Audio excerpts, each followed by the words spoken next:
Abuelita, because she's working hard over there, right? I think she's the only one working behind. So be patient, all right?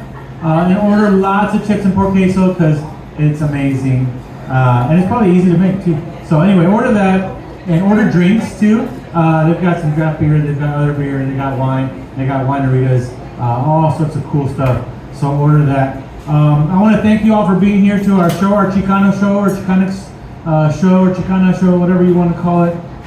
But we are here, we're celebrating Hispanic Heritage Month, or Latinx Heritage Month, or Latina Heritage Month, whatever term you want to use, but it's the Heritage Month that we're celebrating right now. From September 15th to October 15th, which isn't actually a month, but that's the government for you, all right. Nobody likes to go first at this event, so I'm going to go ahead and take that hit for everybody, and I'm going to go first with a poem that I wrote like about 2 days ago, or maybe yesterday, I can't remember. It's not that old, it's new. All right, see, I'm glad you're paying attention. It's called Ode to the Empanada. And before I start, I want to tell you that I might have to use that poet voice that I don't normally use, but I might have to use that poet voice because I feel like this poem, wants me to use that poet voice. Ode to the Empanada. Oh, pan dulce, so treat so sweet, fruit-filled, leaving me fulfilled at morning for breakfast, at mid-morning snack, sneaking you to my office desk, in the afternoon after siesta, at my abuelita's con una coca mexicana. Whenever someone has come to visit, mira, te traje esta empanada, rellenas de pineapple or strawberry, queso or camote. And lest we forget, Mexicanos were the first to enjoy pumpkin spice pastries. Hipster Chicanos eating empanadas de calabaza on summer days before it was cool. My sister used to call them empa-nothings. She must have been slighted by a baker on a budget. Relleno rationing during the recession. It was hard times back then, but not now, not today. I'm turning up with this empanada, turned up so it looks like a smile for me. And who would not empathize with an empanada? To be a pan dulce, bringing comfort to the populace in pain, be filled with joy and happiness and love, and maybe some mermelada de fresa just for good measure. Allow me the power of fortune telling, for these eyes, and with these eyes I see. Your days will be filled with bliss, elation, and satisfaction. In other words, there's a whole lot of empanada in your future. Okay, so the first poet on the list is Alex Z. Salinas. He told me the Z is fascist, but that's okay. Alex Z. Salinas is the author of poetry collections Warbles and Dreamt, or the Lingering Phantoms of Equinox, and a book of stories, City Lights from the Upside Down, which was included in the National Book Critic Circle's Critical Notes. His poetry collections, Hispanic Sonnets and Trash Poems, are forthcoming in 2023, and I really want him to tell you more about those trash poems because it's a really cool concept. He holds an MA in English Literature and Language from St. Mary's University, go Rattlers, and his love language is Dairy Queen. Give it up for Alex Z. Salinas.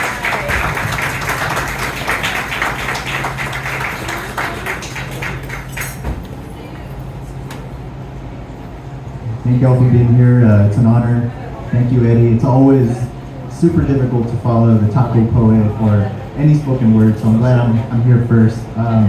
Just get into a few poems here from earlier on Thursday night. The author, the galley for the Xicanext Sonnets came to my doorstep, so this should be publishing super soon.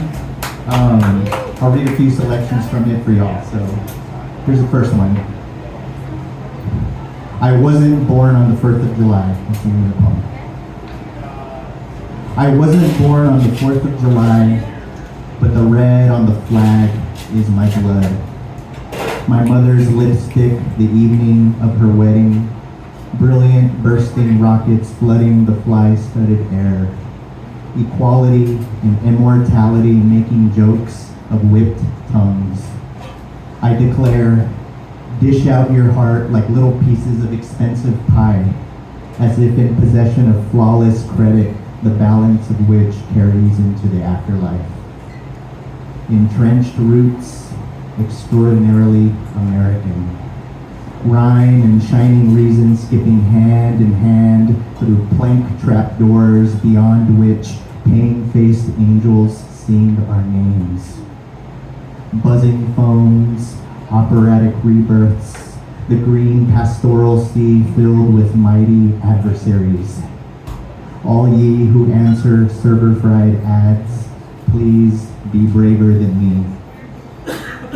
Let us praise the fallen leaves on my welcome mat. Let us hawk these on unoriginal book covers.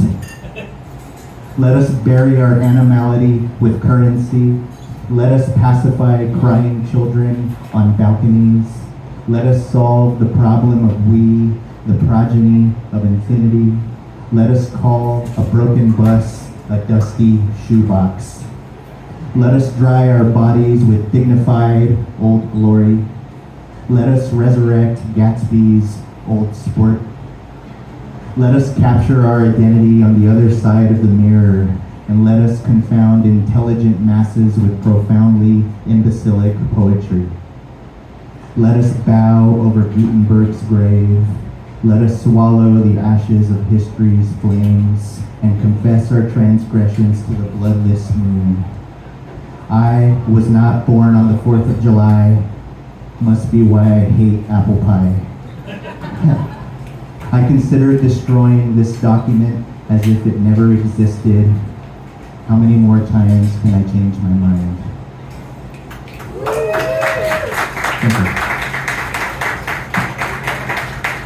All right, got a few more here. I'll read two. The book is called Hispanic Sonnets. This was the first one that kicked off like 30 or so of them that all start with the word Hispanic sonnet. They're basically 15-line poems, so they're not technically sonnets.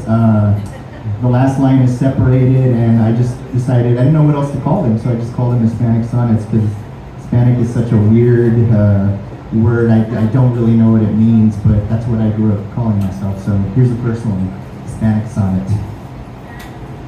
Was ashamed of my culture, am a credit to my kind. Culture translates to food and language. Food and language translate to every mob movie. Mob movies are to Scorsese what taquerias are to me, which is to say the entanglement is uber complicated. Ubermensch is a noun that sounds cooler than it is. At 17 years old, I fashioned myself an Ubermensch. My pops didn't learn his first name till he was 5 years of age. He and I are penalties of appropriation. You are a product of appropriation. We are products. Ever fancied yourself an unfinishable project? If our incessant projections manifested as laser beams, the world would be the dopest light show in the world.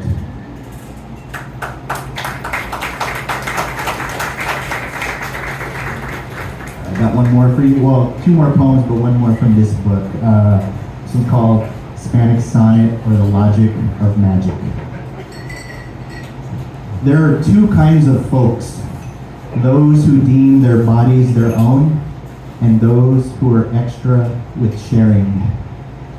Just because a poem teaches one how to read it does not mean it's to be trusted. I watch my back against turned backs. For whom the bell tolls are those who listen. For whom the world's a sight to behold are those who watch. Believe it or not, unpredictability is a kind of delicate logic. The logic of magic is such that if you've ever uttered the word vibe, you're a magician. The space between east and west is a central conundrum. I leak words like Zeno's arrows, and their meanings never reach you.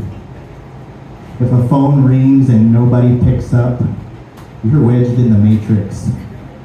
If you squint real hard, whoa, I almost look like Keanu Reeves.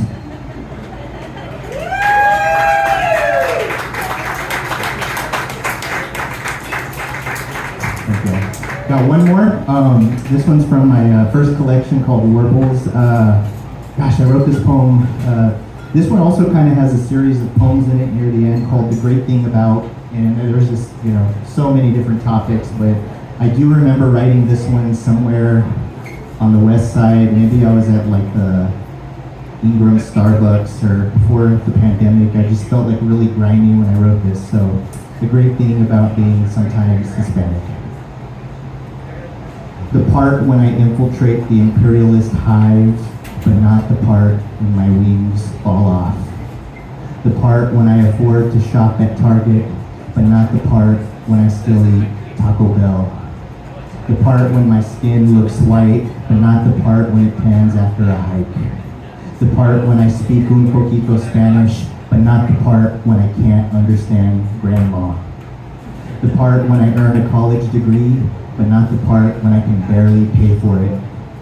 The part when I have many brothers and sisters, but not the part when there are 3 mothers. The part when my father pronounces share, but not the part when we laugh at him. The part when I am mistaken for full white, but not the part when my name sounds full brown.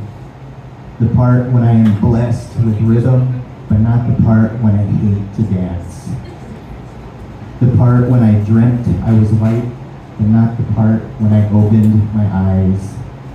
The part when I dream I am brown, but not the part when I open my eyes. So I'm sitting in the back. I've got a few books for sale. Real quick, Trash Poems coming out. It was just like a 1.5 year long project where I wrote crap on napkins, gum wrappers, Starbucks sleeves, a leaf, a Campbell soup can. So that'll be coming out soon. Be on the lookout for it. I post them on my Instagram, but really excited about that book. Instagram is AZSalinas23, so just look me up. Yeah. Thank you. It's been an honor.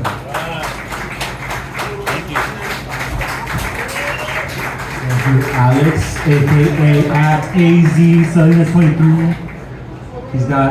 He puts those trash poems up all the time. He writes poems on the backs or on just like a napkin or just a gum wrapper or on an actual leaf, and they're all pretty cool poems. Check those out. I think in the book they're going to be pictures of the poems. Is that how it's going to work? It's going to be like full color, so it's going to cost like $87.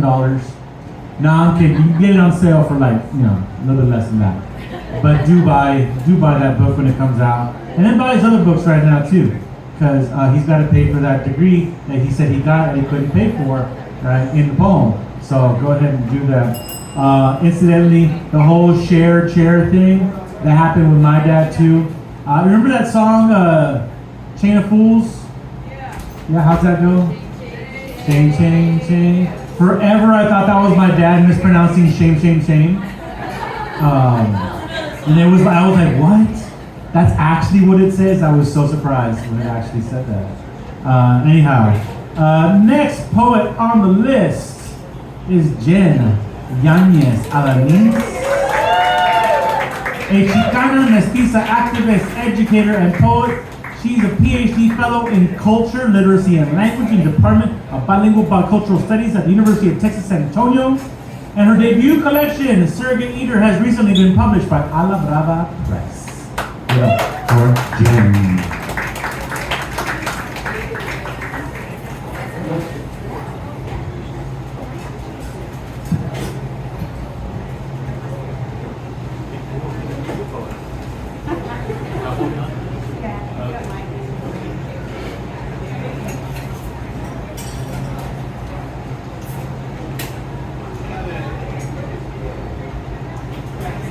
Alright, so thanks so much.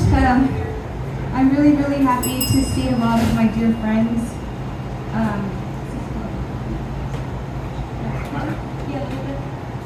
Thank you. Yeah, perfect, thank you. So actually what I'd like to do in honor of today, whether we're doing Latina, Latine, Chicane, heritage, I would like to read just an excerpt from the chapter Chicana Portraits, which is edited by Dr. Norma Cantu. Yeah, it's an amazing anthology, and just to kind of give you an idea, some of the Chicanas whose biographies appear in this are Raquel Valle Sentis, Gloria Anzaldúa, Carmen Tafoya, Lorna D. Cervantes, Angela de Hoyos, of course Dr. Cantu, Sherry Moraga, Sandra Cisneros, Denise Elia Chavez, Ana Castillo, Montserrat Fontes, and Demetria Martinez. And these are just a few of some of those trailblazing Chicanas that forged spaces for many of us currently who are writing. And in particular, I'm reading a little excerpt for Dr. Tafoya because she's my mentor, and she plays a big part in my getting Surrogate Eater published. So just kind of, in honor of today, in honor of my mentor, here we go. An interesting rock art glyph on the exterior surface of Carmen Tafoya's house greets you when you arrive. It was designed by David, a nephew. She and her husband, Ernesto Bernal, spiritually adopted this young man as a young boy. Together, I had to improvise there, I messed up.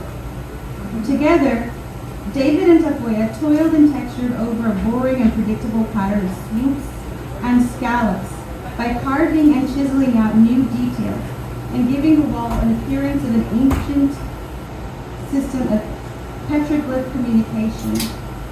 What was once a common hacienda-style aesthetic would become, in my perspective, an allegory for a language with peculiar depth of energy.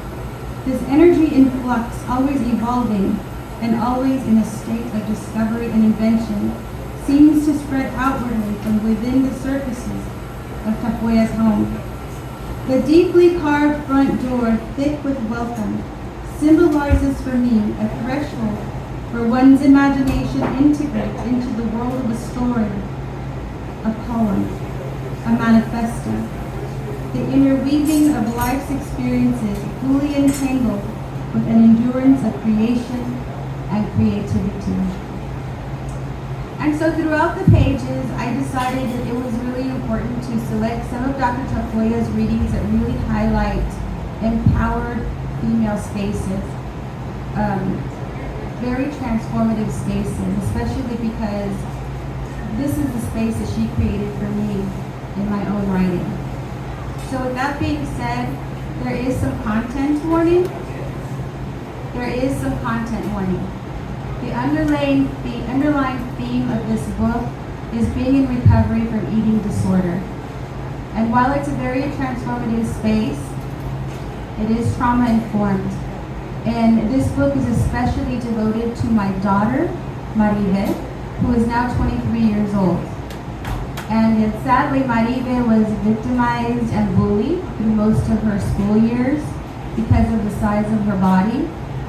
And it was something that I had to be very conscious of, as she was growing older, to make sure that she didn't suffer any body shaming from me as her mother. Because so many of us have had that experience in our own homes, somebody shaming us in some way. And sometimes while shaming our bodies, we often also shame our sexuality, or shame the sexuality of our children. And we start to create these really unhealthy habits and situations in our offspring. So I saw a young one here, but I'm hoping that the language will just sort of not faze her, because it's not an obvious language. Patron saint of moist things, well, it's obvious to us. I must be a mermaid. I have no fear of depth and great fear of shallow living. Anais Nin. When I pray for love, I imagine our youth in Anais Nin, her wet verses underneath our tongues, her sex and undulant between our bodies, my tempered knees tender and buckling at your waist, seeking salve and prism. In my surrender, In my memory, you untie the blue ribbon from around my thigh, your teeth releasing the knots. My openness tastes of fig and tamarinds that listen to cadence on the tongue. I don't know you without the warm sun, without summer's rain arced above our bodies, without the milk-white sky anointing us with grace. I long for your witness to my sanctity. I long for your witness to my breasts, swollen like a sea of darkness.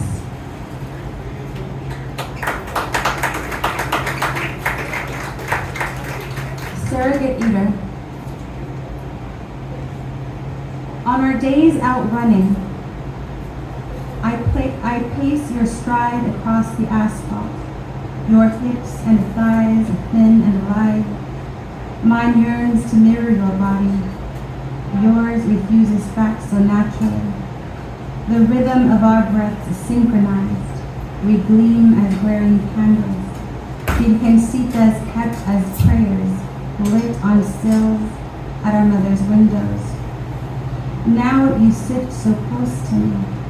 Your thigh touches mine. Your skin an offering of comfort, familiar and burning between us. We lift our t-shirts, laugh at skin pulled taut over muscle. I fill myself with water, meant to stave off hunger. I love the rimming of your lips around a spoon of mounted ice cream I deny myself to eat. The sweetness of your breath invites my tongue to lap the taste of sugar lingering on yours.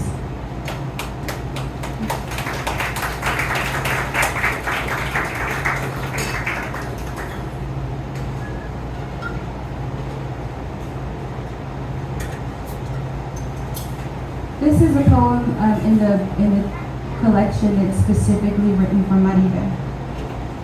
Your body as your Ignite, for my daughter Marida, born from a star.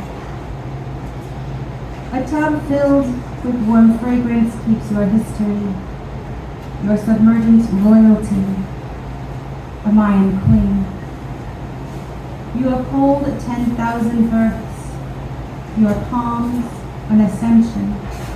In your wet fingers you reign in your energy. The wash cleanses but does not displace you. Naked in your skin, you are unending. Thank you.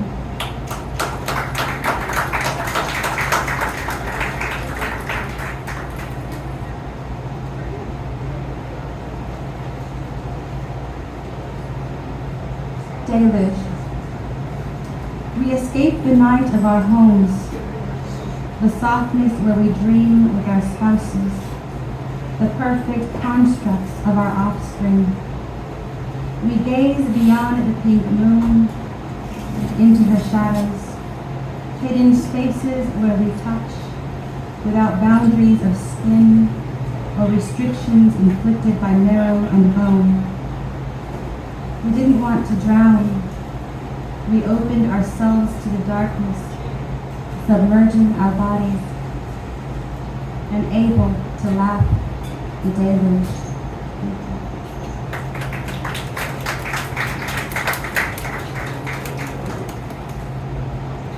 The thing about love, it keeps the shape of you in my mouth, creases my unforgiving tongue. Your sex swelters inside, penetrates the cartilage, seething in my throat.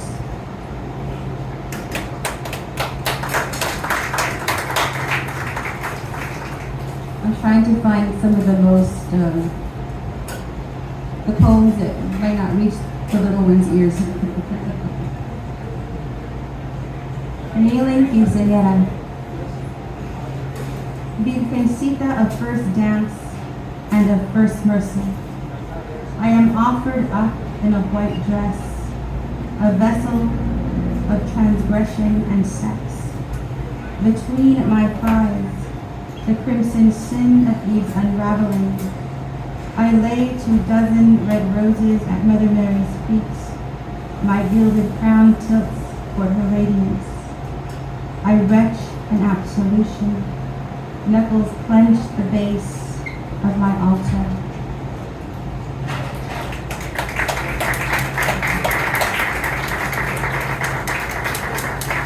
Bordando la flor. Tia Lucia visits Texas at the end of each summer. I tie 2 laces tightly together, measure out 20 inches, 2 for the deep cut knot into my skin, cinched laces around my waist, elimination of unnecessary food and flesh clean, my stomach empty. Fingers, my surrogate meal, keep busy bordando pink and bright peonias with her stitching. A habit she assures me is essential for a young girl. Tia Lucia holds me accountable to 20 inches and my virtue. Enséñame tu cinturita, mija. ¿Estás cuidando tu flor? One visit, she finds me at 18 inches, skin tight around the ribs, drained intestines, drained petals, a siphoned flower.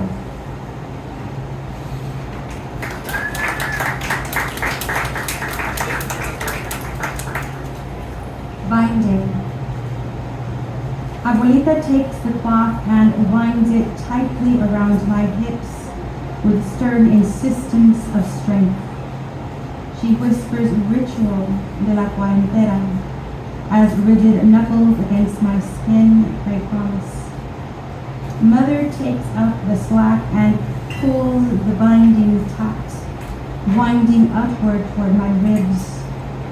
Cinched rigid, the uterus pressed and held, muscle against muscle, ligaments and organs, marrow and bone, binding tightly what must be bound. And I'll end with this poem. Sonnet for your ignal as a seed of flower and fruit, recovering from hunger. Your ignal second self, born from crimson pulse. You grow beyond my body, from where I don't exist. I feel you when I crave. You savor food I cannot eat. You keep my bones guarded from despair. You hold my marrow sacred. You smother what destroys. You feed me as the famished, the displaced, a refugee. You nourish in me our grandmother, denied of her land, her skin, her voice, sacred stone and water. You're my inheritance when I consume the seed, the flower, and the fruit. You know my lifted arms, my palms, my knees. I eat. My throat grows a second womb. Thank you. So I just want to give a quick shout out to the cover artist, Ola Lopez. She's an amazing artist out of Santa Fe, New Mexico. I also want to say thank you to a lot of my mentors out in the community, folks that I've been reading alongside for several years now. And I also want to give a shout out to my UTSA colleague, Prof. Olga. Woo! Major ally on campus. Thank you all so much. And I have books over here on this side.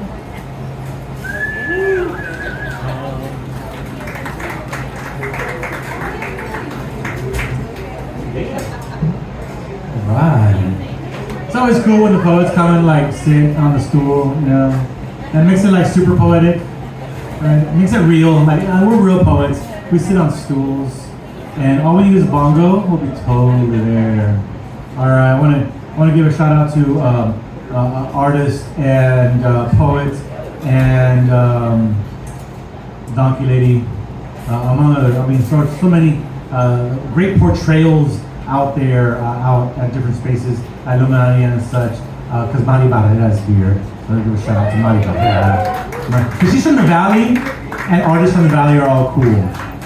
Which brings us to our next poet, who's also from the Valley. And we know the Valley is cool. And I have to tell you, before I begin on this introduction, just this last week, I showed one of her poems on to my class because they needed to see it, because they needed to see a performance piece about getting catcalled. So I showed them that, and also just to show them, hey, we have people from like South Texas that are on HBO, and that's badass. All right. Amalia Ortiz is a San Antonio punk turned poet. Amalia Ortiz is a San Antonio poet turned punk. She is the author of 2 books of poetry and the leader of the feminist punk band Las Hijas de la Madre. Give it up for Amalia Ortiz.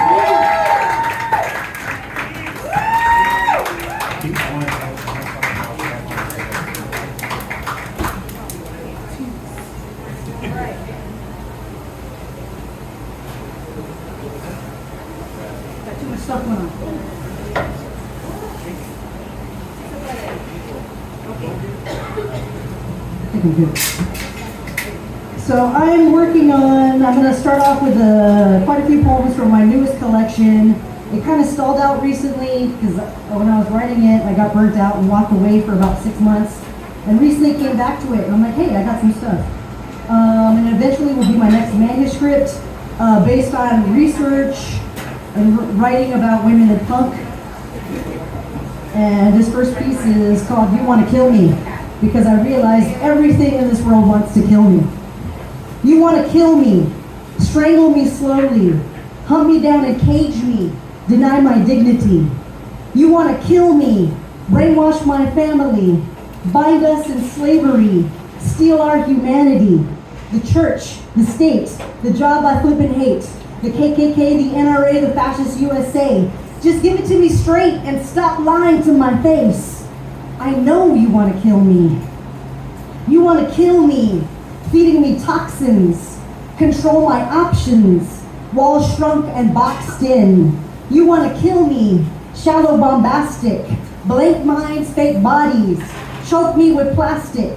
The 1% who raise the rent, the jerks who take without consent, corruption in the government, politicos misrepresent. Just give it to me straight. Stop lying to my face. I know you want to kill me. You want to kill me. Don't feel like dying. You want to kill me. I'm multiplying. Bureaucracy, hypocrisy, democracy don't work for me. From GMOs to student loans, my HMOs, the status quo. Just give it to me straight and stop lying to my face. I know you want to kill me. Is this one? I think after writing all of this, I psyched myself out like, is it poetry, is it song? And then I just realized I don't care. This is Song for Maria. What's the value of a human being? Free market decides we're not all worth the same thing. What's the value of a human being? Even Emma Tenayuca was replaced by a machine. Maria, my friend, taught in the classroom every day. She got sick, and that was it. They took her benefits away. Some deserve water, some deserve homes, some deserve families. Some of us must live alone. Some of us must work a lifetime and still not get what we deserve. Most of us are flipping cattle, and sometimes they thin the herd. Some people deserve health care while others have to die, and to hear the bosses tell it, well, you know that it's a lie. What's the value of a human being? Free market decides we're not all worth the same thing. What's the value of a human being? Even Emma Tenayuca was replaced by a machine. Sell your talent, sell your muscle, sell your body, sell your brain. It depends on what you're selling, why we're not all worth the same. So stop your belly aching, lift yourself up by the bootstraps. You can only blame yourself if you are living off of scraps. They sacrifice 1 million pawns for a single flippin' king. 99 create the wealth while 1% own everything. We are all bought and sold and traded like in some sadistic game. Forget what the good book tells you, we are not all worth the same.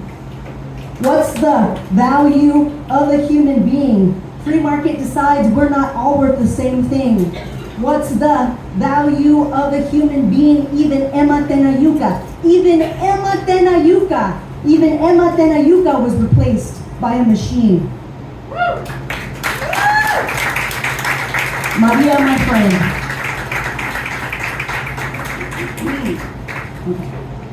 I'm saying flippin', and I might say like bullish, but just so you know, Cuppycake texted us, like I think only my kids are in the room, so you can cuss. But I'm still being respectful, because I'm a teacher, all right? But it might slip, all right? This is too drunk to consent. Necrophile likes to get it on with the dead. Drinking will go to her head or slip a roofie instead. Hey, that kind of game works for him every time. It's your word against mine, no witnesses to his crime. Hey, he thinks she looks so hot when she's sleeping. No small talk, no speaking, that's when he comes a creeping.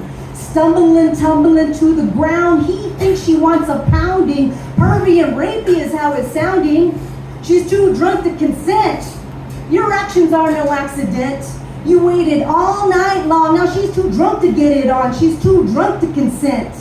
I smell your rotten intent. Don't take your motherfucking hands off. Keep your flipping hands off. She's too drunk. She's too drunk. She's too drunk. She's too drunk to consent. Ugh. You think the green light means no protest, no fears. No memory means no... I'm sorry. You think the green light means no protest, no tears. No memory means no fears. Tonight won't haunt her for years. Hey, if she was sober, she'd say you're idiotic. Blackouts are not erotic. A-hole, keep it platonic. You'll claim she's lying, being over-dramatic. You're beyond problematic. You're psycho-level traumatic. Ya te conozco because hashtag me too. Watching your ish is deja vu, but this time it's gonna F you.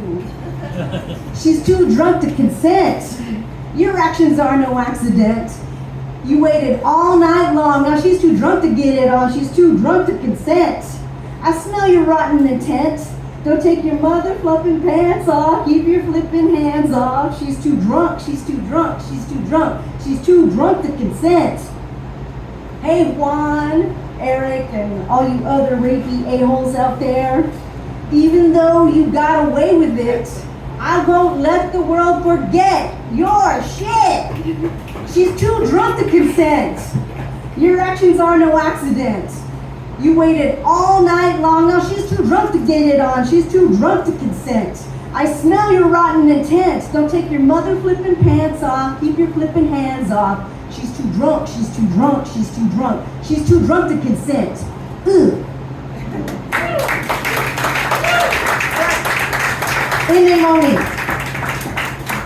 I went to a college they called Hispanic serving, but the lessons that they taught were white culture preserving. Dark skin with an accent, not on our main stage. Angry brown curl stereotype to dismiss righteous rage. I work for a nonprofit that claims social justice, but overworking, underpaying workers always wrecks us. How we treat each other speaks more than our main goal. Community shouldn't cost my mental health and soul. In name only, in name only. You say we stand together, then you leave me standing lonely. In name only, in name only. You say you stand for something, but you're really a big phony. I thought I knew a Christian who professed love one another, but he could barely tolerate, let alone love his queer brother. No handouts for the poor, and not in my backyard. Equity is not charity, so down with your old guard. I have fake ally friends who pledge me their support, bled my emotional labor and in crisis left me short. But check their social media, and boy, they sure look woke. Self-serving lip service shit sandwich, eat it all and choke. In name only, in name only. You say we stand together, then you leave me standing lonely. In name only, in name only. You say you stand for something, but you're really a big phony. Performative allies, anti-racist steering POC to wreck. Performative allies, social justice with your boots on workers' necks. Performative allies, fake feminists ignoring other women's screams. Performative allies, fuck your ends and fuck your means. In name only, in name only. You say we stand together, then you leave me standing lonely. In name only, in name only. You say you stand something, but you're really a big phony. Ew, your performance is showing.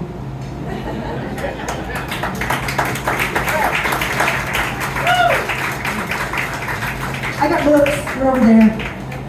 So I feel like I should read stuff from books. Bullets for the truth. We catch bullets for the truth. Profetas and preachers, poetas and teachers, we speak and catch bullets for the truth. Bodies planted like seeds, movements bloom where we bleed. We catch bullets for the truth. Profetas and preachers, poetas and teachers, we speak and catch bullets for the truth. Bodies planted like seeds, movements bloom where we bleed. Malcolm, Martin, and Malala, 43 desaparecidas de Iguala. Arizona's ethnic educators, Wendy Davis filibustering Texas legislators. Speak up, spit truth, hands up, don't shoot. Mass silence yields violence. Each mute moment registers as compliance. Sharing truth should be ceremony. Instead, there's a target on every testimony. Bullseyes on outspoken backs. Speak your piece, then prepare for attack. Come, gather round the flames. Our wild tongues birth change. Come, dance around the drum. Room, bread, and truth for everyone. You are my other me in La Quech. I am your other you in La Quech. We heal each other with our every truth. We catch bullets for the truth. Profetas and preachers, poetas and teachers, we speak and catch bullets for the truth. Bodies planted like seeds, movements bloom where we bleed. We catch bullets for the truth. Profetas and preachers, poetas and teachers, we speak and catch bullets for the truth. Bodies planted like seeds, movements bloom where we bleed.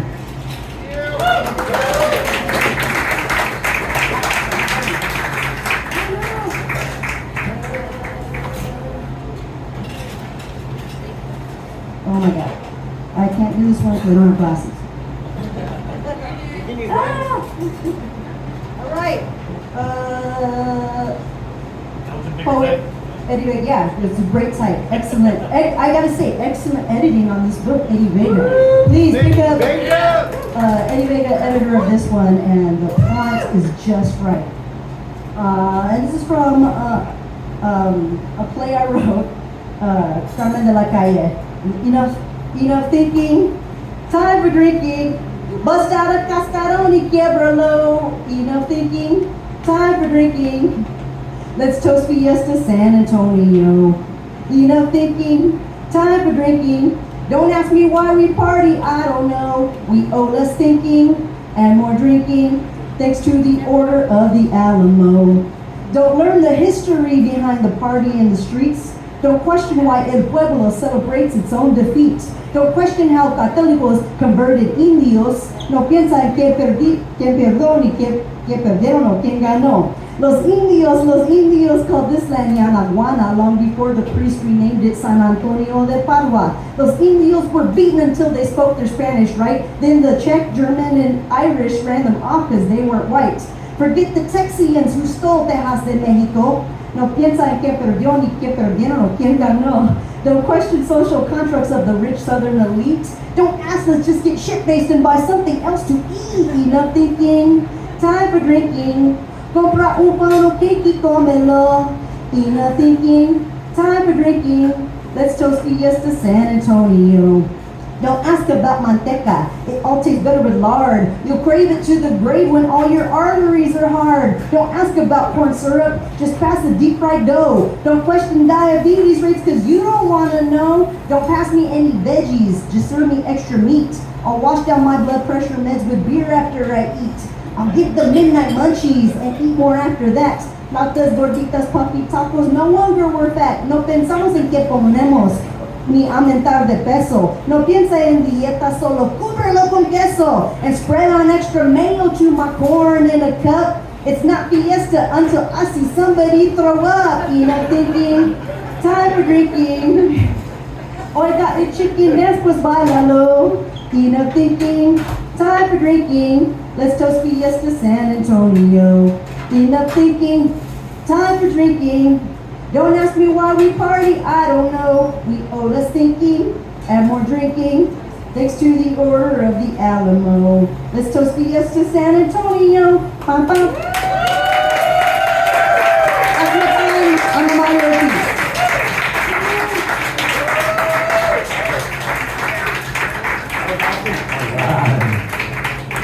How many of you go to work tomorrow and start singing to yourself, performative ally, performative ally? Nobody's gonna know why, but you know why. All right, I'm gonna give you a quick little poem. This poem was for yesterday. Yesterday was 16 de septiembre. That's the Mexican Independence Day. That's when Father Miguel Hidalgo Costilla did that famous grito at midnight. Where he was somewhere in Mexico when he did that. I don't remember that part. In Querétaro, thank you. Right? Yes. Dolores. And Dolores. Yes. Dear culturally appropriating gringo, not like all the gringos, just the culturally appropriating ones. Today is the day you thought Cinco de Mayo was. Where's your grito? All right. With that thought, I want you to go and have yourself get another drink, get some chips and queso, get the patty milk. The patty milk's amazing. Get all that. Go to the restroom. Go chat outside with some people. Chat inside with some people. Hug a poet. Hug a friend. Hug a kid, but like ask their parents first. All right. And just have some fun. We're gonna take a little break for about 15 minutes or so, and then we're gonna be back with 3 more poets in this.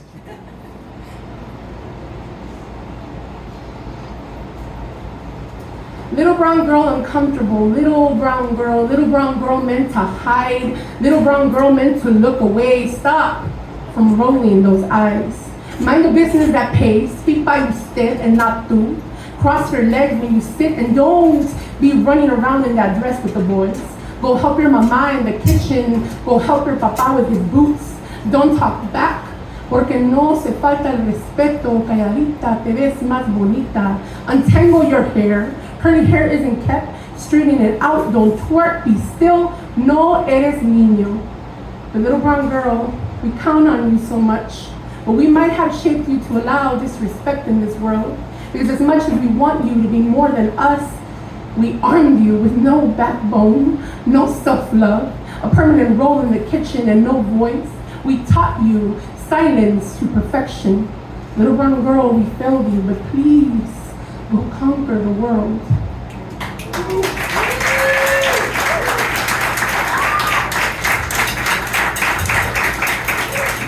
Con el nopal en la frente, but my mom says that I'm not from her land where her pobreza is from. I'm not like her people, no soy de allá, I am from here.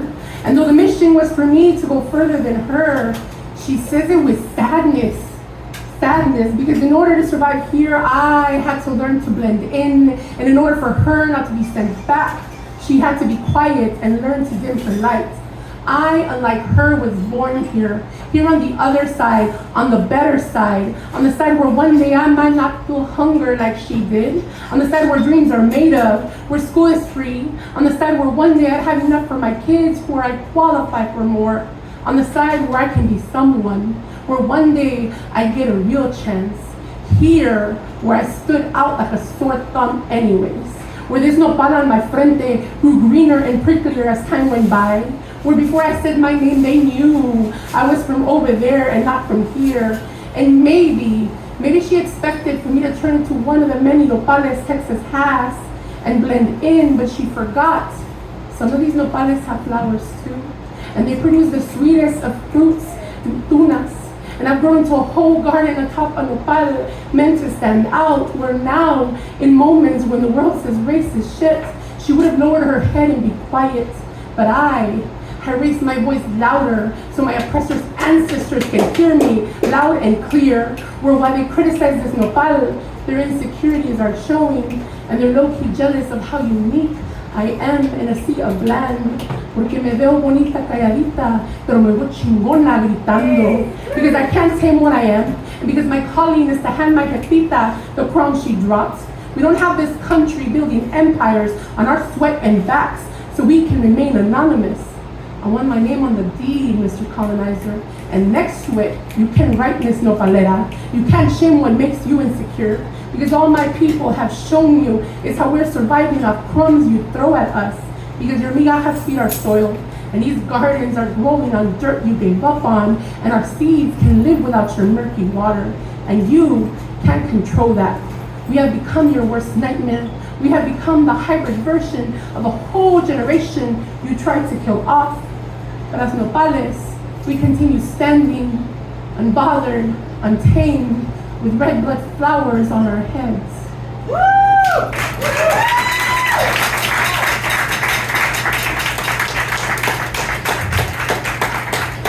Trigger warning.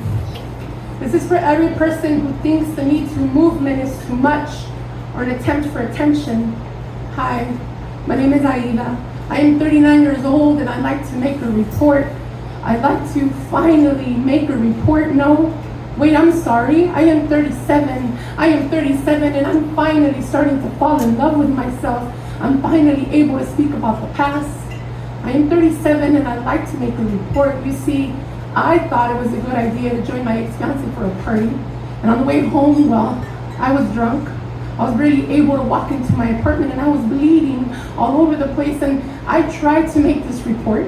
And the officer who took my report said it just wouldn't hold through. Because, well, she's my ex-fiance and I was drunk. So I dropped this report. I am 39 years old and I'd like to make a report. No, wait, I'm sorry, I'm wrong. I am 10 and I am sad most of the time. I try to drown myself in my cursive writing and write stories at school. I write stories so maybe one day I can run away from all this. I am 10 and I'd like to make a report. You see, my mother's boyfriend tried to make me touch him, but because I didn't, he said I did. And when my mom got home, she beat the fuck out of me. Apparently, men come before children. I am 39 years old and I'd like to make a report. No, wait, I'm sorry. I am wrong again. I am 7. I am 7 and I love neon green. I love building blocks and Lisa Frank notebooks. I am 7 and I'd like to make a report. You see, my mom's stepdad, he stands too close to me. Every other day he goes into my room and touches me.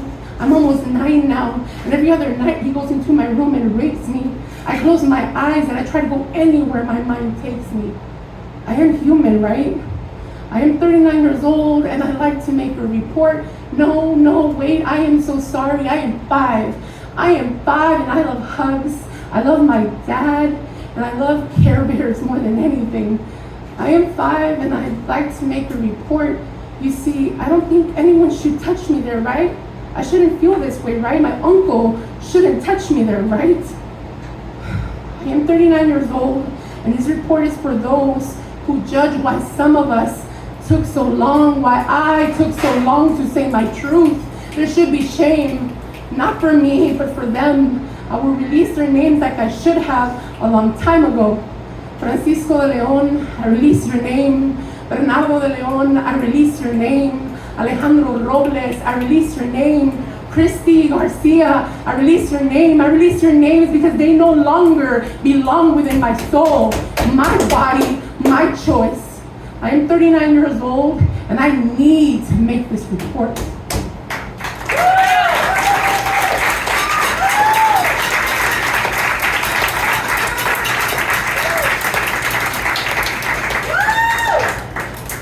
La abuela said all her life que no era indígena.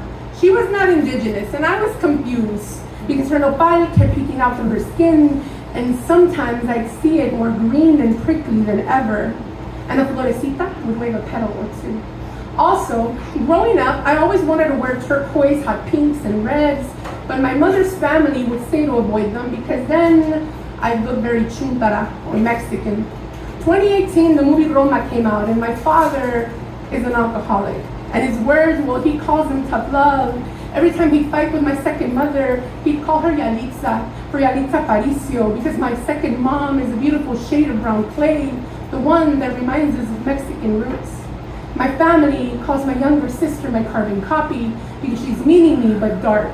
My father is black, Mexican, and Puerto Rican, so we're all of different shades. But everyone says we say it with love, with their terms of endearment, or as Dad says, it was a way to prepare us for the insults from the white man. But if so, then why would my 16-year-old sister ask me why my dark skin got lighter as I grew up and then ask when it would be her turn to be beautiful? Explain these terms of endearment on why now I'm a grown woman and when I wear hot pink lipstick, I reapply again and again, thinking this doesn't suit me, and my tia's reference to me looking like a piñata comes to mind.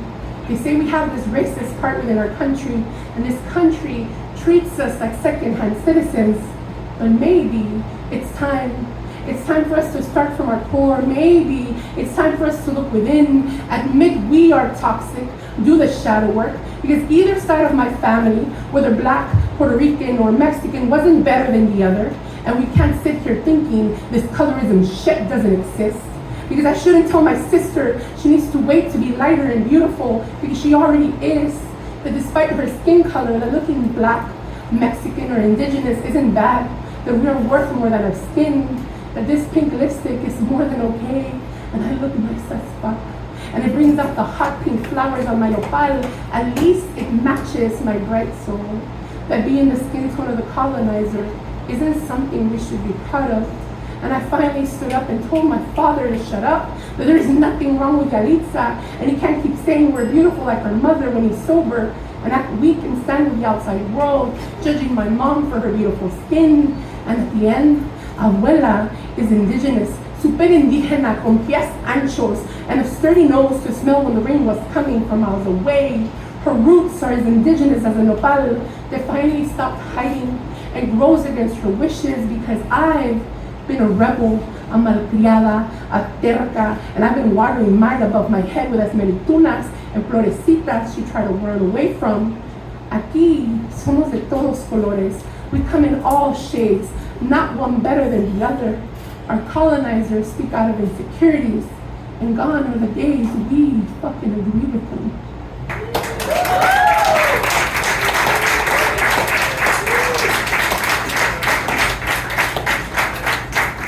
Okay, I'm not a singer, so I'm gonna ask you to bear with me. De la Sierra Morena, cielito lindo, vienen bajando un par de ojitos negros, cielito lindo de contador.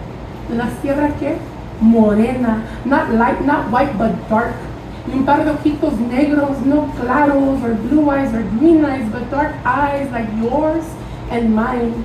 Our own love to cherry pick though, because these dark eyes don't open doors for me. Moreno means not white, and this non-white skin forces me to check the colonizer box, because I am tired of muting myself in spaces where my own are not proud of how I speak about the nopales on our heads or the lineage in our blood.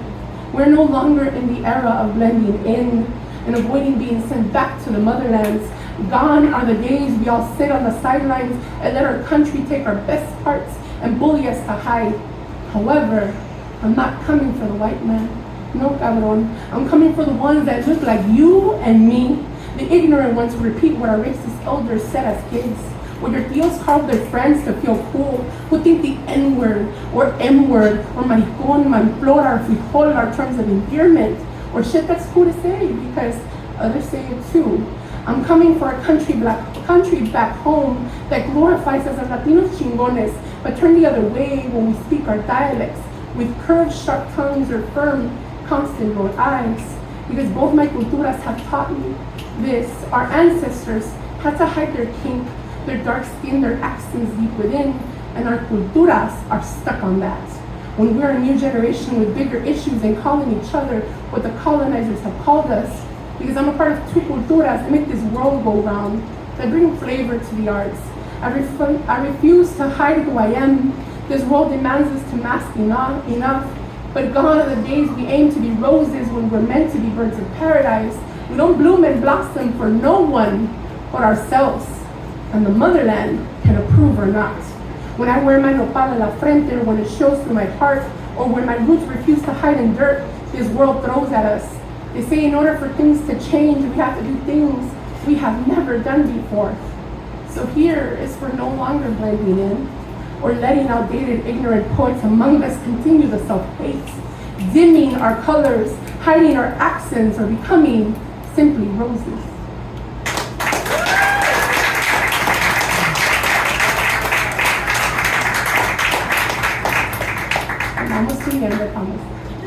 Little brown girl asked to dim her light. Esos ojos fuertes con fuego no son de Dios. The fire you've carried and left at the tip of embers has finally lit up. Look at you coming out from hiding, parading that nopal like no other. Y te das cuenta que tu historia feliz eres tú. That all along you were waiting for yourself to live happily ever after. And there's nothing wrong with that. That we are to teach others how to love us with example. That we need no one to come and save us. That even the sun is alone, but it shines. That there's a lot you have to heal, and this will be painful. But it's on you to change this around. And when you have doubt, remember that God created you with intention and purpose, as sturdy as those nopales. Girls become mothers without a mother, molded your own, and now the daughter remolds the mother, starts reparations, a learning toxicity passed like a torch. You will be called ungrateful, but these boulders of emotional baggage are too much for your back. So we start with fixing our own. We teach the world our self-love, to allow our daughters to be children first, and we pray. Virgencita, I ask you for strength and patience, for kindness to myself. I ask for guidance so that I can live a fruitful life, so that my ways won't poison my daughter.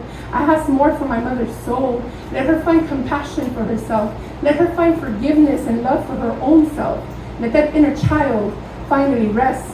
Virgencita, Madre de Dios, ora por nosotros pecadores, ahora y en la hora de nuestra muerte. Amen. So go, have no regrets. Reclaim what the world calls us while we resist and grow. Land and people can change, but our roots are stronger. Let those eyes with fire guide your way, or let them warn those in your way. A veces, si quieres algo que nunca tuviste, debes hacer algo que nunca existes. And as sad as it is, our lineage has never learned of self-love. This is where you come in, little brown girl.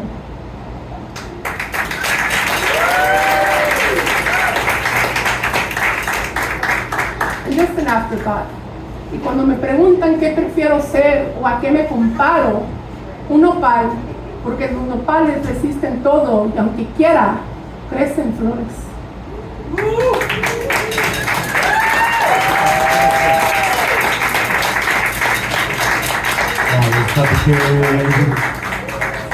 You want to try this real quick? Let's see. Ay, ay, ay, ay. That was alright. One more time. Ay, ay, ay, ay. Ay, ay, no llores, porque cantando celebras los corazones. Very nice, very nice. Thank you all. That's all, y'all. I had to get very Mexican for today's show, so I got the shirt from Penners, and I got the most Mexican socks I could think of. These are Mexican AF socks that my wife bought for me. Thank you, Izzy. All right.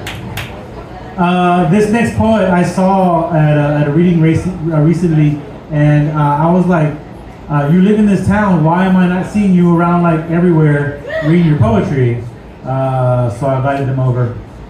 Gume Laurel III is a queer Chicano writer who was born and raised in the Valley, another Valley poet.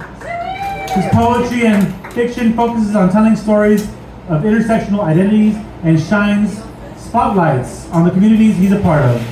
His upcoming 2024 publications, that's plural, include Assimilated Natives, a book of borderline poetry published by Mouth Press, and Samson and Domingo, a verse novel published by West 44 Books. Give it up for Gume.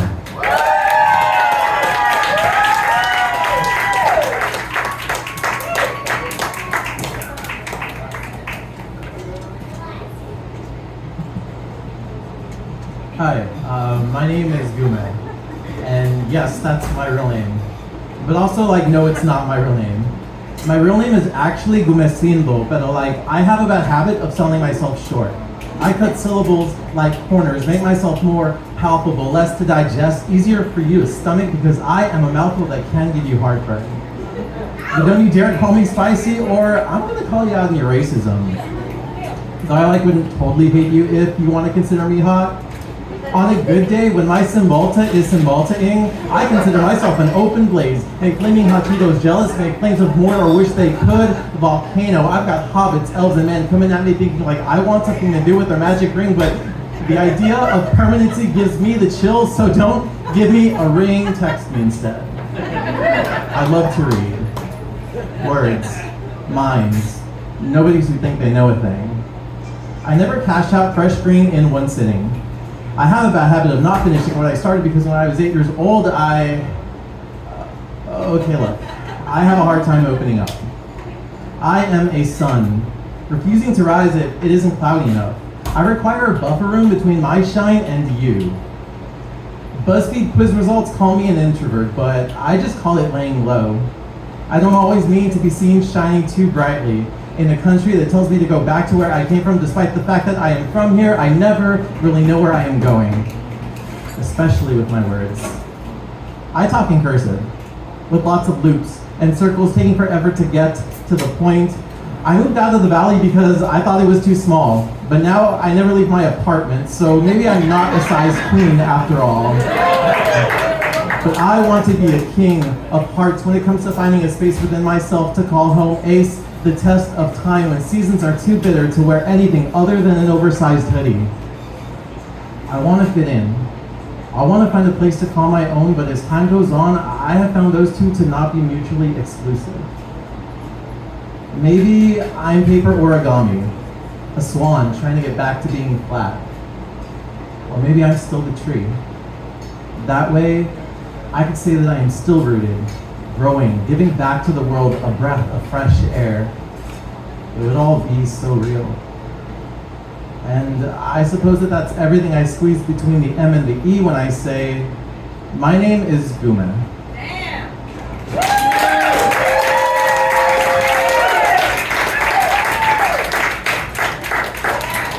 I thought I was shorter than I am.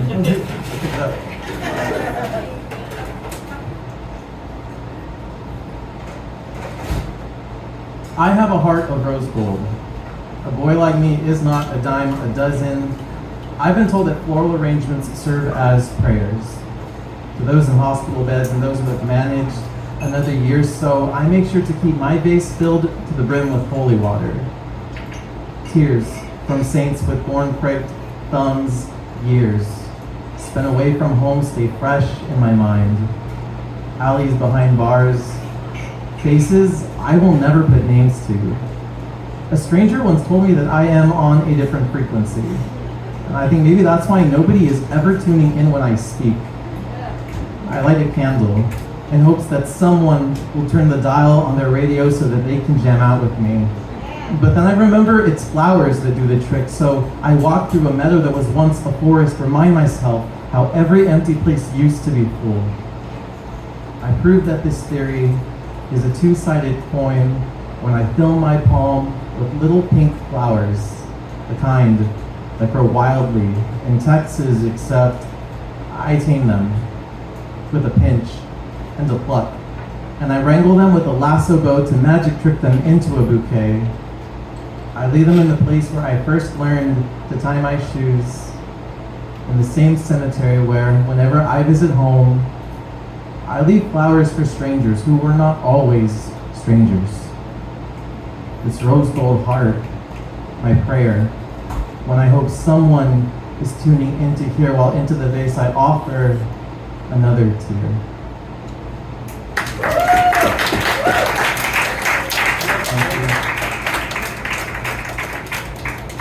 So the poetry I'm reading today, it's going to be coming out of the book Assimilated Natives. It's a book of borderland poetry about, from the point of view of a multi-generation American. So, and looking back on how every generation has been forced to assimilate into an outsider American culture, even though we're there in like completely in a whole different world down on the border. But how every generation, whether like now the wall, before segregation, the era of Mexican lynchings, just how every generation's been pushed further and further from their own identity. And so here we are now, like over 100 years later, just kind of like, who are we? And trying to find our way back to that. And so, and it's funny because everybody's like, oh, you like memorize your like poetry. I'm like, well, I do because like my hands shake. And so I swear I'm not nervous, it's just my hands shaking. So this next poem is out of that book. It's called I Have Lost My Way.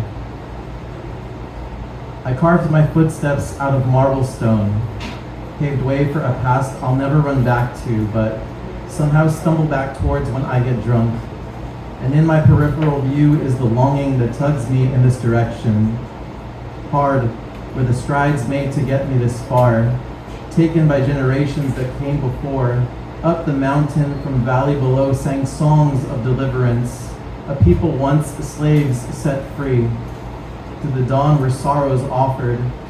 Night had given up her way, and in sunlight made the crooked way visible, leading to better days. I have lost my way. I carved my heartbeat out of glass, sank it into the riverbed, washed away the ways it remembered, to always be grateful in every circumstance. Laud in my ability to count my blessings, thank and greet sickness and health equally, draw water from orange dirt, lead cattle to higher ground in rain, shoot a rifle, skin the deer, let my wounds be healed while working harder. I have lost my way. I carved my suffix from porcelain veneer, as third generation ate my fill, squandered the land and planted out of season, allowed the fields to wither away, paid no mind to the seasons changing, paid the cost to have simple chores done for me, turned my back on the road behind me, bridging where I had arrived to where I came from, a place where I had forgotten my ways, my name even. Ate until there was nothing left in the storehouses, starved and felt my bones protrude like mountains over valleys, a valley I had fallen back into. Sold myself for less than what my abuelos suffered in order to carry this name. I have lost my way.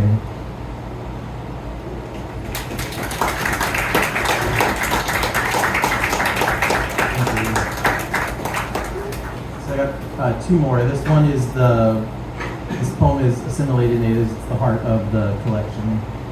And it's in a few different parts. Assimilated natives.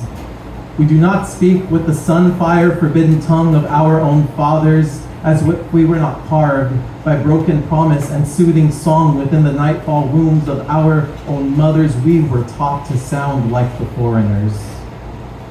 Our whitewashed words paint a picture of a heritage suddenly shattered in pieces, is as much as we can speak with our elders. Blistered trails behind us are now burnt out lantern smoke streams, once first paved with stone and grit by those who came before us. As generations passed, our customs passed with them. Now we have no clue where we came from. Assimilated natives. We do not know the land's true nature like our abuelitas did, how tall palms kissing clouds did not sprout up in measured rows one day, instinctively knowing to show divisions in fields bought out in ways the future generations would term gentrification, worthless dirt wedged beneath worn brown fingernails, suddenly becoming costly when clinging to the polished brown boots of white men. Citrus, an acidic plague once used to lure in tourists like stomach bug flies, swarm swelling over international bridges they now demand be closed. Nature herself was pillaged and raped by northern settlers. They built over her for themselves iron-gated communities on the west side so to dig upwind from the natives like us. Our kind are a stench in the foreigner's nostrils. Assimilated natives. Our brown skin is an empty playground. We are unnaturally pale. We should have much more depth to us, but they hid us inside as children to prevent us from getting too dark, scrubbed our skin with soap twice as hard as the kids on the west side so that we'd have better opportunities as adults. We were told when it's time to succeed in school or get a job, the more like your teachers and employers you look, the better chance you will have. And if you can sound like them, you'll surely pass for one of their own. So our tongues were divided in two and sewn back together, stitched with phrasings and names they love to hear. Que pasa, chips and queso. We survive in a world that they have created, one blossoming like marigolds in summer radiance, erupting from the graves of our tradition and ways. But just because you cannot read the land's writing does not mean that the gravestone is silent. It cries out that we have always been here, doing the things that they call new, what they label as the latest trend. Our broken backs in their flower beds, the sweat on our own brows, we share the same fate that befell our elders, laboring and ache for the prosperity of white men. Assimilated natives, we must relight our lanterns and search for the trails behind us, retrace the beats of our hearts until they tell the stories of who we are, where we came from, the might of our lineage, the fight of our call. Let it be heard down the river to the Gulf that we are here, that we remember, that we vow to find our way home and assimilate no more.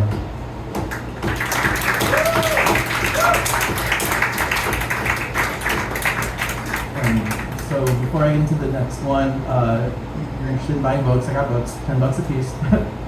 Find me on Instagram because I have, like I did mention, I have some books coming out next year, including the ones that I'm reading today. So make sure to check it out.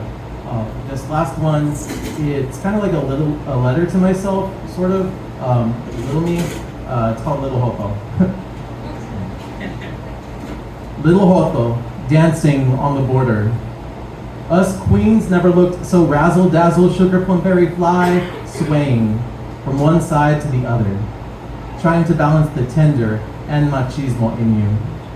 So they don't give you too much lip when they notice that your arms are a heroic. You won't like me when I'm angry, shade of muscle green when it comes to giving hugs, but limpideo when it comes to throwing the ball. Legs that might not be able to kick the ball far, but can kick your feet high as the stars spackle, sparkle, twinkling as you dance on the border of your two halves, but neither is your true homeland. Bake a cake with your tia's recipe that calls for silk, sweet sugar, and a velvet touch, but leave it in the oven, let it char until big boys don't cry tar.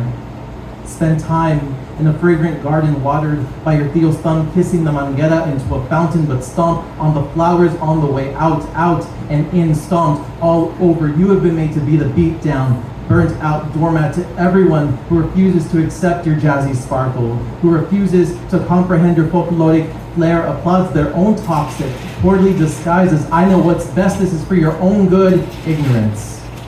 I have not seen your hours of practice, your bleeding toes, your broken bones, but you keep practicing, you keep going. The show must go on. Dancing, like all the chismosas are washing, but you know what? You don't got a single care left to give on the border of your two halves. You have your mother's rose petal lips and your father's summer noonday eyes. Blow kisses to the critics, and when they raise their hand to push you down, make them see your fiery gaze and regret the thought of boxing you in, convincing you to be restricted to one plot of land or the other, but neither is your true homeland because you belong in the divide. The merging of sides, the border, is your stage where you will dazzle to onlookers who came for a show. Give them a show, the performance of your life. This is your life. A balancing act on the border of your two halves. Thank you.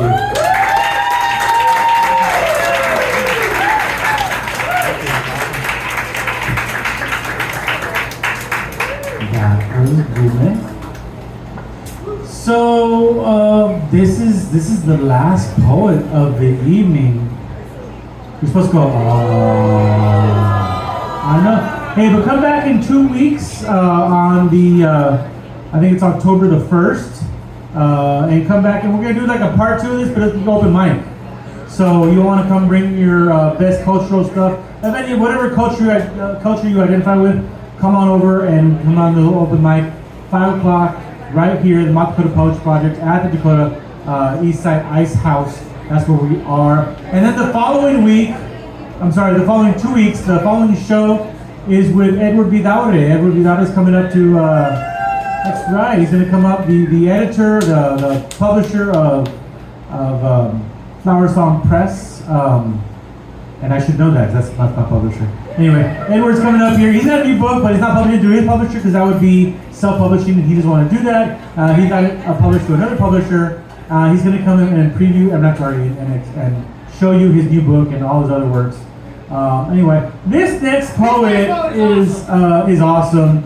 A good friend of mine. I've always loved how this poet, for several years now, has always invited me to go read at different places. And I'm like, well, I'm going to invite you to read at my place now. And he's so special. So he invited me to read at places, so I invited him also to officiate my wedding, right? So that's what happened. And he was great. He did a great job of that. He actually wore a coat for the occasion. I know. This is his bio. Anthony the poet was born on September 19th, which is in 2 days. So please give him money and buy his shit. All right. Give it for Anthony.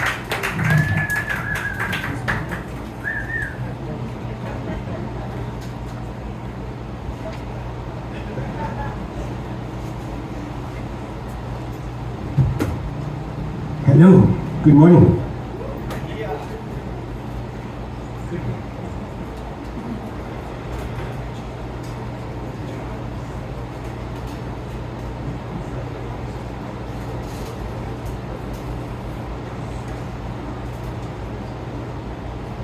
Writers write.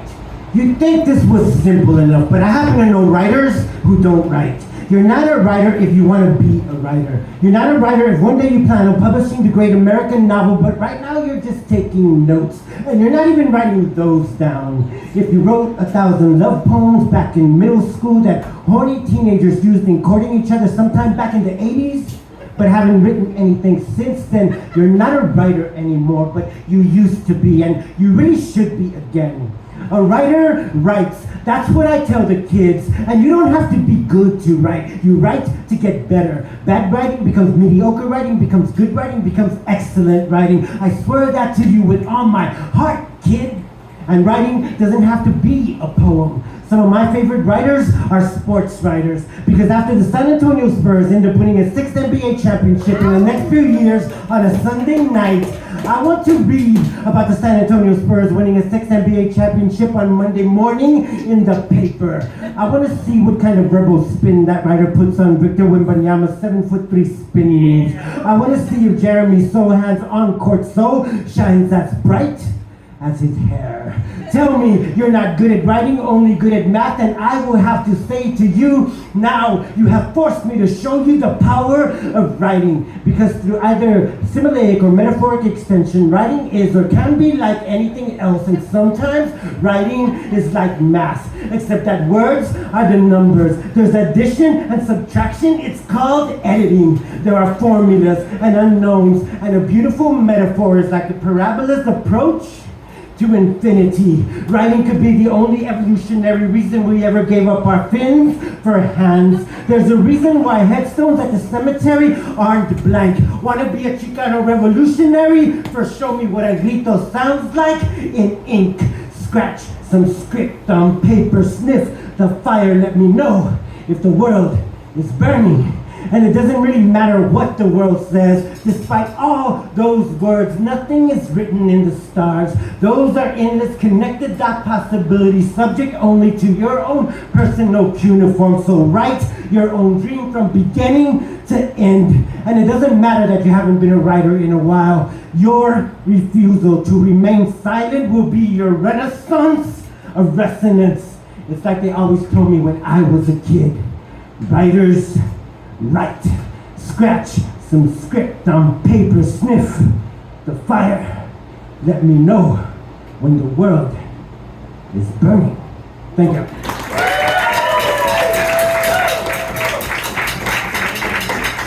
Think that's my time?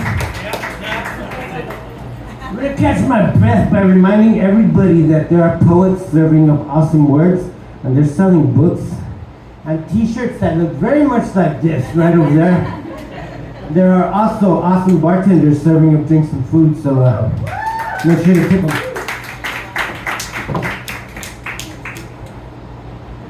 I've never read this in public. It was commissioned by Avenida Guadalupe for what happened yesterday, el 16 de septiembre. En San Antonio de Béjar también llegó la bandera de nuevos colores. Y también se oyó el grito que nació en dolores. One cannot tell how the story will end, but at least we know where to begin. A wail that rose with a warning to send, uttered in Dolores in 1810.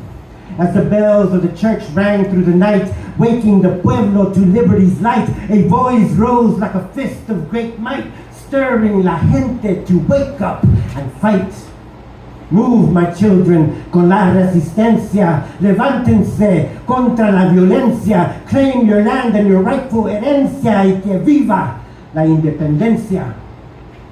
For 300 years their blood had been spilled, our brothers and sisters butchered and killed. Ghosts of their bones sprang from the fields they had tilled, turning to dust like the corn they once milled.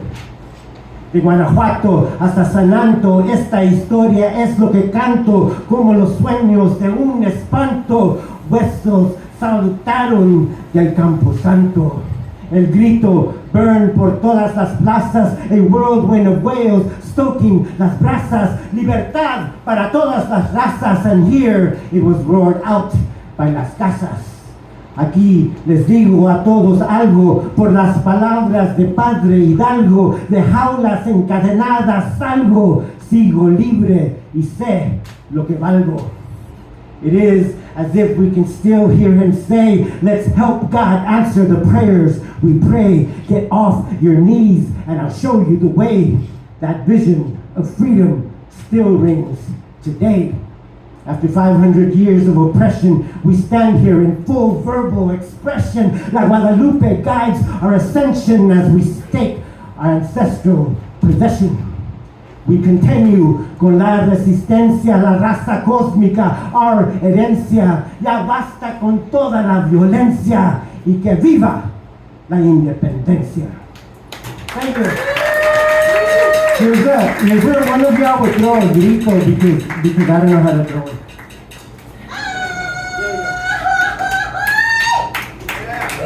I love it.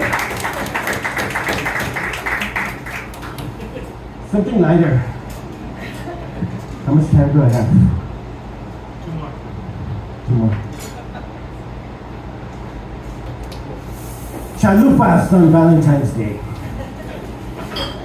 Chalupas should be the official Valentine's Day dinner for Chicano lovers. Forget the fancy French cuisine and an overpriced restaurant. What you should have in front of you is something like the heart you share, something you can eat with your hands. You can still have the good wine as well as the decadent chocolate for dessert.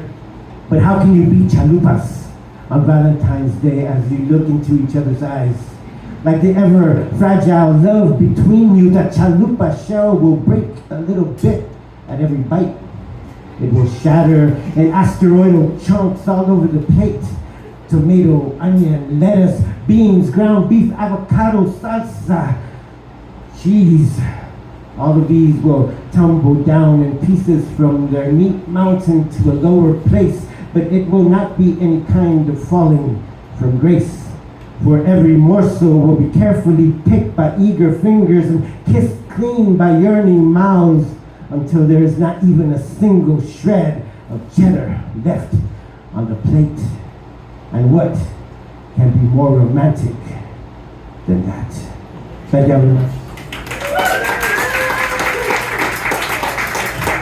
Woo, one more and I get to drink beer. More beer.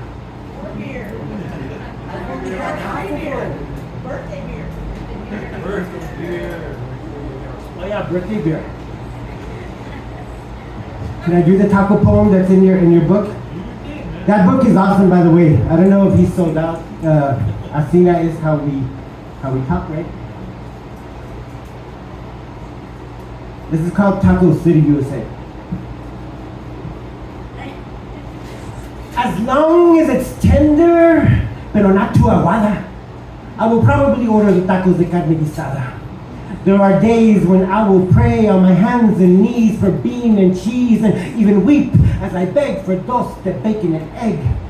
When I was a kid, all my dad would ever get us was papas con huevo until we finally protested, por favor, papá, queremos algo nuevo. Sometimes it's los chiquitos de las taco trucks que yo canto, looking so holy they seem like they were dropped from the Virgen de Guadalupe's santo manto, sprinkled on top with cebolla, limón y un poquito de cilantro. And I still get confused when they make me choose between al pastor and carne asada. Les quiero decir, give me both, o no me den nada. Es muy sencillo. I'll do picadillo if I have to, it's fine. But unlike my tío, I don't want any little pieces of potato in mine. In honor of my grandmother's favorite y por todo lo que hizo, sometimes I will order tacos de frijolitos con chorizo. A veces, what I most want is to find a little hole in the wall restaurant with tacos de chicharrones con chile tan picosos que te hacen llorar y sudar even though they're so deliciosos. Once a year, my vegetarian friends who, instead of meat, would rather eat flowers and tree bark and even zacate, convinced me to try a taco made with fresh tomate con aguacate. And you should hear their sudden gritos when I introduce them to taquitos de nopalitos. And I don't mean to cause any controversial chispas with these poetic pipas, but I do love me a handmade flour tortilla filled with crispy, curly tripas. I did not know this as a child, but I surely know it now. They are definitely the smelly but super tasty entrails of a cow. For truly special occasions, just like Mick Jagger, I have a feathery pink boa that I use to wipe my cheeks as the grease drips down my face when I bite into my favoritos, tacos de barbacoa. There's nothing that really rhymes with lengua, but I have no problem in saying as this story is sung, I will walk into any congalito and nogalitos and say, come on people, just give me some tongue. This is Taco City, USA way, and you'll find good ones in every direction away. Tacos, tacos, all kinds of tacos, the list never ends. But the best tacos of all are the ones that we share with familia and friends. Thank you.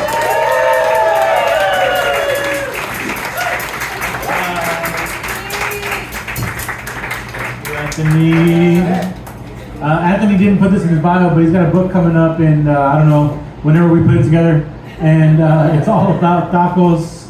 It's called The Taco Book. Very, very clever title. We're looking for some cover art if anybody is out there. You already got it? Oh, we got cover art. All right, yes, we got cover art. We got a manuscript. We have edits that need to be coming in.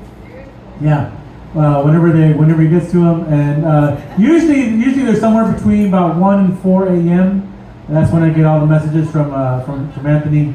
And if I answer them, I know I'm not going to answer back until about 2 or 3 p.m. because that's morning for Anthony. But anyway, I want to thank all the poets.